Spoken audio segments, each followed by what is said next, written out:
Hey there, BookTube. Welcome back to another thrilling episode of Buck's Books. As always, I am your host, your favorite literate e-girl, Buck of the Books. My co-host and Turney Beefton Duke is not present at the moment because it's early again, which is why I'm talking quiet at first, and he's over there snoring. The dog snores so loud. If you know how to make a dog stop snoring so loud, let me know in the comments, because it's constant and negatively impacting my quality of life. And it's not like it's an apnea situation outside of what was genetically inflicted on him by his breeds, because he is ripped, dude. It's very annoying how ripped the dog is, because I am in the gym constantly. I'm doing Muay Thai on my days off. I hike to Constantinople every Sunday. And it's a constant uphill battle to look like this. Whereas the dog sleeps 22 hours a day and has abs. And it's not fair. But because he has abs, I know that it cannot be sleep apnea. Or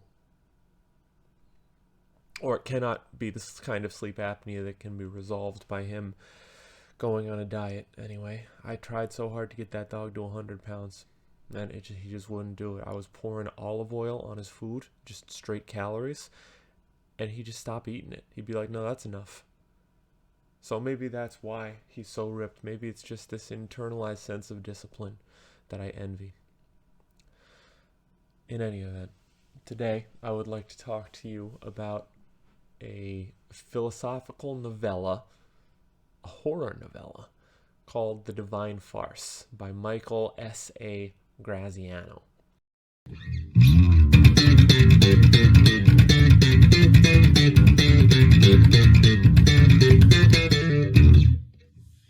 Really interesting. I guess we'll start with a summary. The story starts with our main character, who is sealed in a gross little sarcophagus with two other people. One is Rose and the other is Henry. And this is how he thinks of them, because they are sealed in the darkness. So they don't really see each other, but they just feel each other. And it's like the size of a little broom closet. What jumped to mind, he keeps calling it a sarcophagus or a tube, but what jumped to mind for me when he was describing it was the Mailboche in the Eighth Circle of Hell, where heretics and whatever are jammed into those little crawl spaces, like those little drawers that they have at the morgue, and that's where they just roast. But they're not roasting in the Divine Farce. They're just hanging out, standing upright in the tube, just standing there shoulder to shoulder with each other all the time, in constant contact with each other. And our main character, Sage, his name is not real. He doesn't seem to know if he has a name. And that was another thing. None of the characters seem to have any sense of identity, which is why it's postulated that they're in hell. And sort of starting over, but from adulthood. So these three are there, and they're jammed into this concrete closet, and there's a sealant on the door of the closet, and they're just hanging out all the time, and they fight, and they argue, and they they console each other, and they love each other. It's this deep and pervasive sense of love, because they are each other's world. They're just stuck in this absolute darkness. They have no understanding of what is beyond it, and they just have no choice. They can't even, only Rose can sit down. Only she is scrawny enough to sit down. The other two are there, and all that they do is they stand in their gross little tomb, and they poop all over themselves, and they drink pear slurry and lick water off the walls to stay alive. But they don't seem to die if they don't either. It seems really hard to die, which is another reason that it's postulated that it's hell. But our boy Sage also sometimes thinks it's heaven, because it's this perfect level of inclusivity and understanding and love. And he says that early on in the book. He says that one person in isolation is undeniably hell. Two people in isolation, that's as good as hell, sooner or later. But 3 people, you have the opportunity for this infinite level of complexity that could prevent you from, well, prevent your mind from breaking, for all intents and purposes, prevent it from really being hell. So that was a novel concept. And so they stay there for eternity.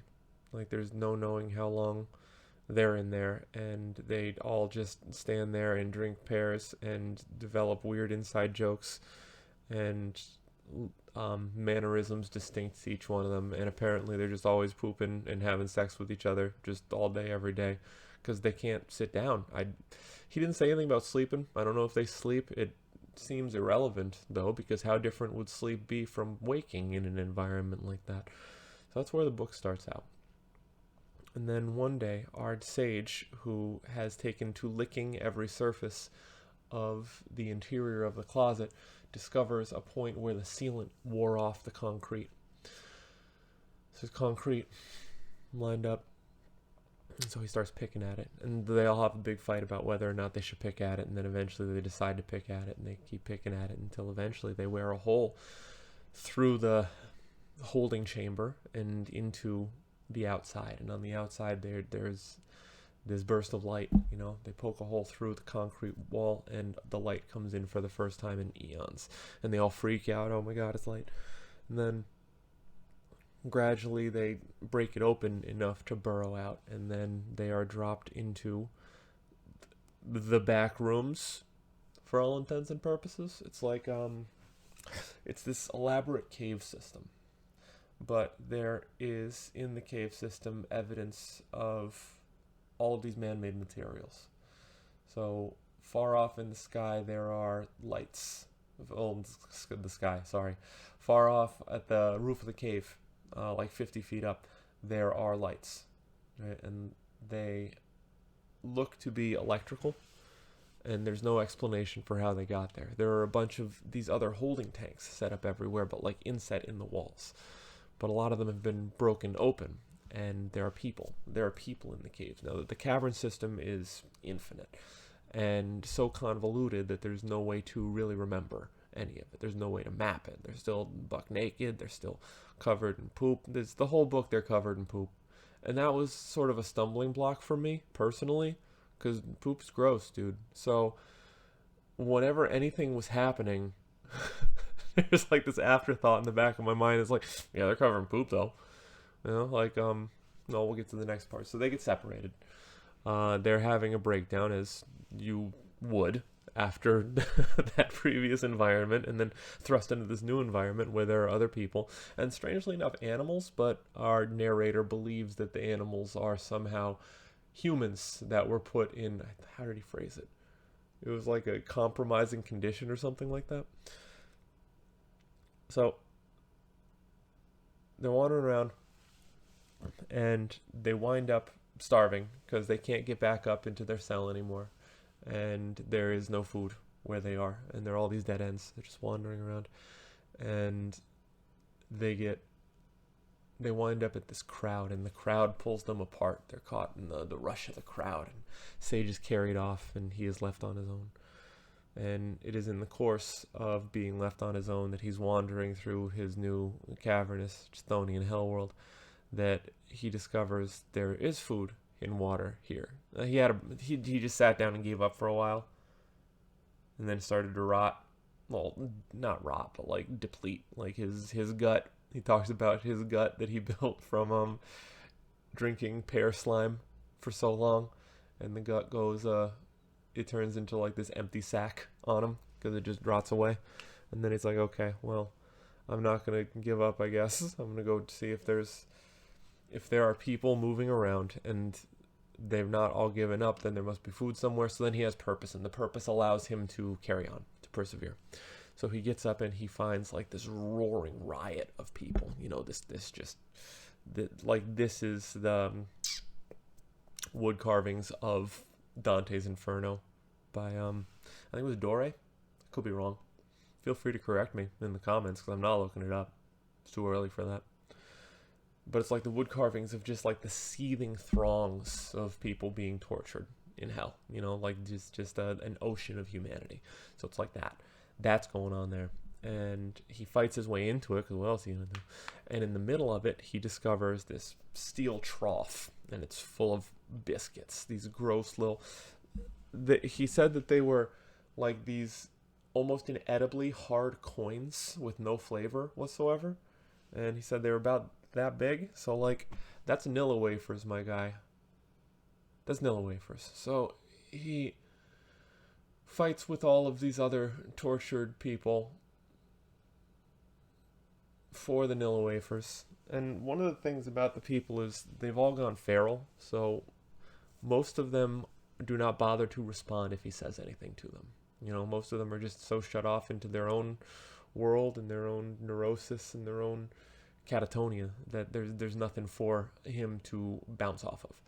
So our boy Sage is still wandering the Underdark here, trying to find Henry and Rose, trying to reconnect with his first and deepest friends, with this sense of love and belonging that he felt when he was sealed in that little chamber. And the world is just too big. He can't find them. So, but he does find biscuits, and there's all sorts of gross stuff happening with the biscuits. Like, people are trying to hoard them, but if you walk away with too many biscuits, you will be robbed for them. So there are people who are like jamming them in their mouths and puffing their cheeks out like chipmunks. And he said the one lady was like screwing was the word that he used, the biscuits up her rectum for later. And again, I'm back to the poop.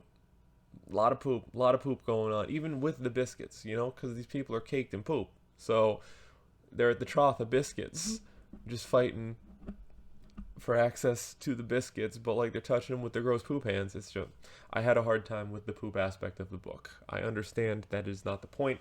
I understand it is something that can be discarded, assuming that disease does not exist, and in this hell world, disease did not seem to exist. It was just gross for grossness' sake. But I don't know, man.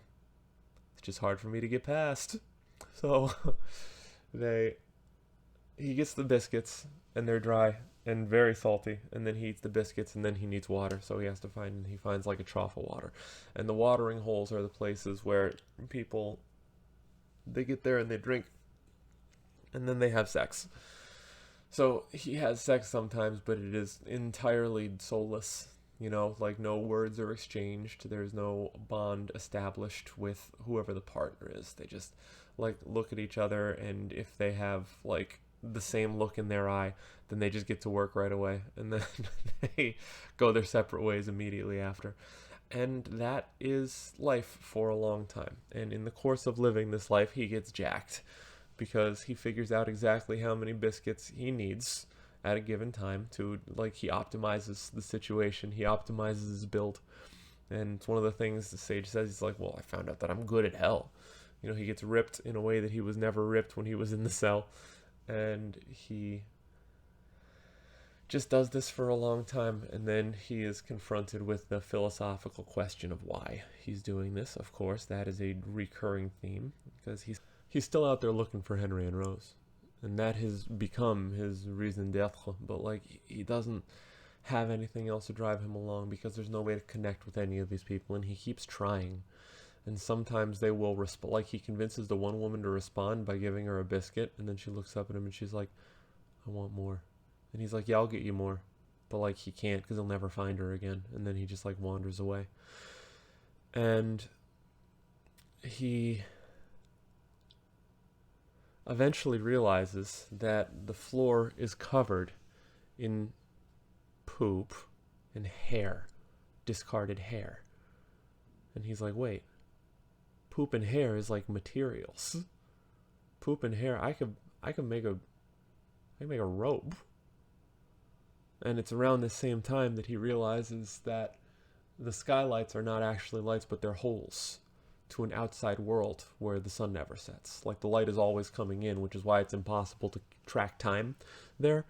But the holes are only 50 feet up, and they lead to something else. And he's like, oh, child, okay, so we're going to do this. So then he sets out to making rope, and he makes rope out of hair and poop, and he makes two kinds of rope. He makes string, and he makes like big, thick, like rope that will support his weight.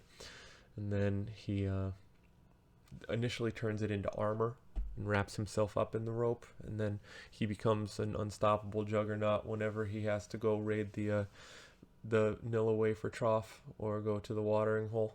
So everything becomes very streamlined for him. He's fully optimized now. He's an end game. He just bangs right through whatever he needs and collects his little biscuits and gets on his way and returns to his purpose, and his current purpose is building something. It's changing how things are. So he builds the rope, and then there's like this long period of the book where he talks about the logistics of getting the rope up there. He ties the string to a rock and throws the rock up, and eventually gets good enough at throwing the rock that the rock goes out one hole and into another, and then he brings the string down and ties the rope to the string and hoists the string up, and the rope comes because the rope was too heavy to throw. And then the rope comes down, and then he's got a two-lane rope, and he ties it, and he keeps tying it until it's this human head-sized thing, and then he runs it up, and it gets stuck in the at the top in one of the little holes, and then he's like, nice, we got it. And then he finds a rock that's shaped vaguely like a hammer, and he shimmies up the rope and starts smashing the hole until the hole's big enough that he gets out, and he escapes hell. And he walks out into just like the human farm from the Matrix. He gets out there. That's an overstatement. I'm gonna wreck on that. He walks out into this huge concrete expanse, and it's much easier outside because it's just like completely unbroken, and there are the main supplies of the biscuits, the Nilla wafers, and the main supplies of the water accessible in like these huge like pools, like a swimming pool full of them, half full everywhere, so he can just go to as much as he wants. And he goes, and then he finally, first thing he does is drink a bunch, and then finally wash all the poo and pear grime off of him, and he's free of that. And I like that. Woof. Because that was hard for me to know that he was covered in poop and pear grime for the first 90% of the book. So that was a palpable sense of relief when that was resolved. And then he grossed up that particular water storage. And he's like, oh, sorry, fellas. But like, they don't care. They're immune to disease. And then he looks down, and as his gross poop bath water is filling up the trough, they don't care because disease isn't real. So he's like, sorry, fellas. And then he wanders around, and he won. He's achieved the hero's journey is complete. The monomyth is accomplished. He's up there. He's on the outside. He doesn't have to worry about anything ever again. He can just hang out. But hanging out only lasts for so long. A man cannot live by hanging out alone. Contrary to what we believe in our 20s. So he starts poking his head down and watching the people down below. These like little insects 50 feet down. The teeming masses, who are always fighting and scrapping and screaming and swearing, and he says that's all they really say. They only say cuss words. They don't like talk normally. They just cuss at each other. So he's seeing this, and then he takes to just dropping handfuls of the food down on them. Just a boon from on high. His hand of plenty, he calls it. And that's all right for a while. And then he realizes, okay, I got the overview. I'm up here. I can see everything. And I can get from place to place really easily because I am not limited by the cavern system itself, because everything is just one straight plane with holes looking down into the cavern system. And I am not interfered with, and I don't have to put aside time to make food and water runs. It's like, so I can do whatever. And he's like, what I'm going to do is take my rope with me and wander from hole to hole, yelling down, looking for Rose and Henry. And that's how he spends the rest of eternity. As far as we know, that's where the novella ends. So, first of all, heavy, Second of all, gross, heavy and gross. So those are the main ones. Third, insightful. I left it alone after I finished reading it. It's like those psychological horror movies where you're like, okay, I could go online and find an interpretation right now, but I want to chew on it myself. So I finished it and then I went to sleep and I woke up and I got some idea. And then I was like, okay, let's see what everyone else thought. No one else thought anything. I went online and I think it's because it's like a smaller book. You know, it's sort of an underground book, indie. So Reddit is just like, oh, it's cool. What a cool book. And Goodreads is like, it's a cool book. I thought it was a cool. What a tiny, claustrophobic, surreal book, full of commentary on the human experience, but nobody spoke of the commentary on the human experience. No, what commentary did you see? You know, because the commentary that I saw mirrored the Jungle Book, if you'll stay with me on this one. So we start in this little triad of three people, racked with unconditional love despite the character flaws that are evident to the other people in the little enclosure, you know. And that is the child being born, you know. I believe that in this particular analogy, Sage would be the child, so Henry and Rose, the mother and father. And Henry had his flaw. Well, Henry was determined to be older and more muscular than our boy Sage, but also like sardonic, like he was snide and a little more emotionally fragile. And Rose was just like this perfect nurturer this whole time. She was everybody loved to hear her sing and stuff like that. And she kept everyone together. Because she was able to sit down in the cell, in the tube, she would sit down and she would like grab each of them by the ankle, and that was her like holding them together. That was serving as like a conduit and completing the circuit. And then he gets separated from them, and then he's lost in like the actual wild world, you know, and there is nothing for him there. He's completely adrift. He's looking for what he had before, that understanding of that previous perfect love, and it's gone. Everything, all security, all of everything being squared away. Yes, it was simple, as minimal as it can get, but it made sense, and it became fine for him. It became to the point where he thought it might have been heaven in that sarcophagus. And now he's out in the world surrounded by other people, and we know what Sartre said about other people. So he's scrabbling around, trying to make it make sense, trying to find his way back. You know, he's trying so hard to find his way back, and he can't. There is no going back, and he eventually becomes good at being in hell. He develops agency. He becomes a man in his own right. He becomes physically powerful and capable of exerting his will to get what he wants, in this case, Nilla wafers and water. And he goes and he just hooks up meaninglessly with all of these women, and they're just immediately forgotten. So we are into adolescence now, obviously. And he's wandering around until he reaches a point where he is able to recognize that he needs to build something. You know, it can't just continue like this. There has to be more to even hell. There has to be more to the existence than just wandering from place to place and feeding these animal needs like an insect. There's got to be more. So he decides that he is going to start making things better. And he makes things better for himself. He makes the rope. He escapes. Then he wants to make things better for everyone. He wants to share the wealth. You know, he wants to bring the boon from the gods back to the people. But the people will not receive the boon. I mean, if it's immediately beneficial to them, you know, if you drop cookies on them, they'll eat the cookies. But he can't persuade anyone to climb the rope with him. He can't persuade anyone to do anything. No one will listen to him. Nobody does anything. They just want to continue doing exactly what they're doing. Even if what they're doing sucks so bad. So there's an allegory for you. There's the human condition for you. And he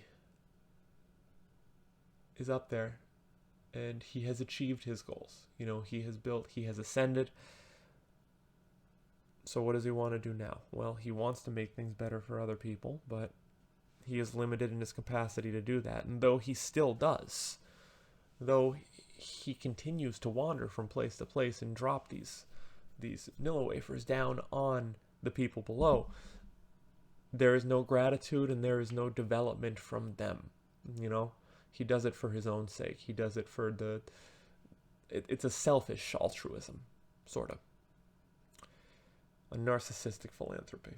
And then, at the end of all that, though everything has changed so much, he's still out there searching for what it was like before.